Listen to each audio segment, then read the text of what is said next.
36 minutes. That's how long it took for everything to fall apart. At 9:47 a.m., Stephen Cole, the CEO of a $180 million defense contractor, stood outside my apartment door. His suit was wrinkled, tie loose, composure gone. He knocked like a man whose world was ending. Avahez, he said when I opened the door. We need you back immediately. I looked at him, coffee in hand, and felt something unfamiliar after 22 years at his company. Peace. Because 36 minutes earlier, I had walked away, and the infrastructure I'd built over 2 decades was already collapsing. This is what happens when a company learns your value exactly 36 minutes too late. My name is Iva Hayes. I'm 49, divorced, a father of twins in engineering school. I don't have an MBA or Ivy League pedigree. I have a computer science degree from a state university, 6 years in the Navy maintaining ship-based communication systems, and 22 years of institutional knowledge about cybersecurity systems so complex, most people never truly understood them. The Navy taught me that systems don't get second chances. When networks fail at sea, people die. You fix the problem properly or you don't leave the room. I brought that mindset to Apex Technologies in 2002. Back then, Apex was a mid-sized defense contractor with fragile systems holding classified data for the Department of Defense, Department of Energy, and multiple states. Outages weren't hypothetical. They could freeze markets, disrupt emergency services, or cripple power grids. My interview ended with one question from the CTO. Can you keep this from falling apart? Only if I'm allowed to actually fix it,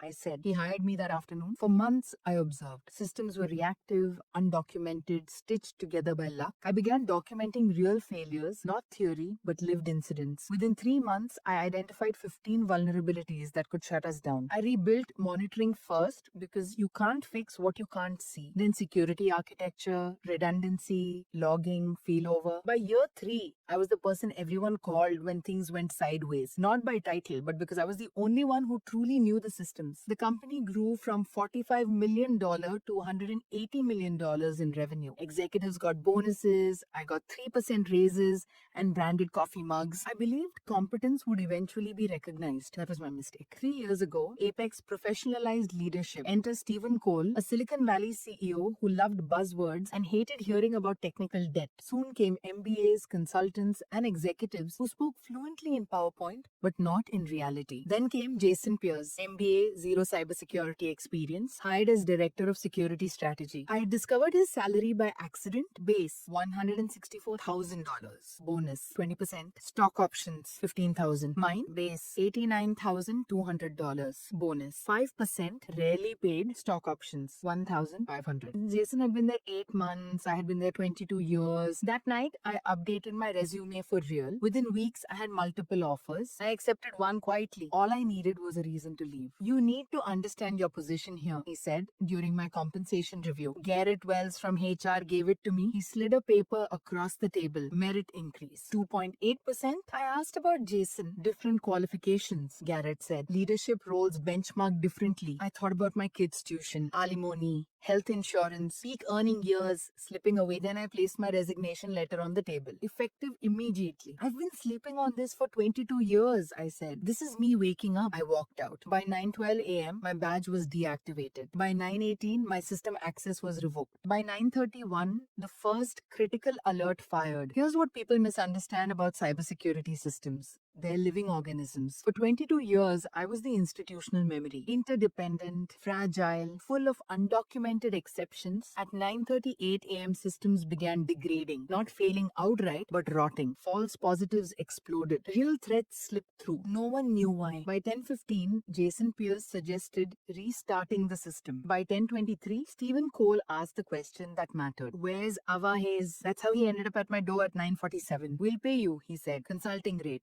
Whatever you want. No, I replied. Why? Because 36 minutes ago, you told me exactly what I was worth. I closed the door. The outage lasted 16 hours. By afternoon, multiple government contracts were at risk. The Pentagon demanded answers. The Department of Energy threatened to suspend clearance. Consultants were called in at $750 an hour. They admitted the truth. Without the original architect, this could take weeks. The fix was eventually found. Documentation I'd written 18 months earlier, buried, and unraid. Total damage times $52 million in lost contracts times $8.7 million in incident response times $4.2 million in emergency repairs, all to save tilde $30,000 a year. I watched the fallout from my new job at Secural Solutions, where expertise was respected, documented, and shared. Starting salary $148,000. 1 year later, $165,000. Now $182,000 plus bonuses plus stock. No one tells me to understand my position. My position is at the table. 2 years later, Apex asked me back as a consultant. $285 an hour. I accepted, not for revenge, but closure. I showed the board one slide. The cost of undervaluing expertise, $65 million.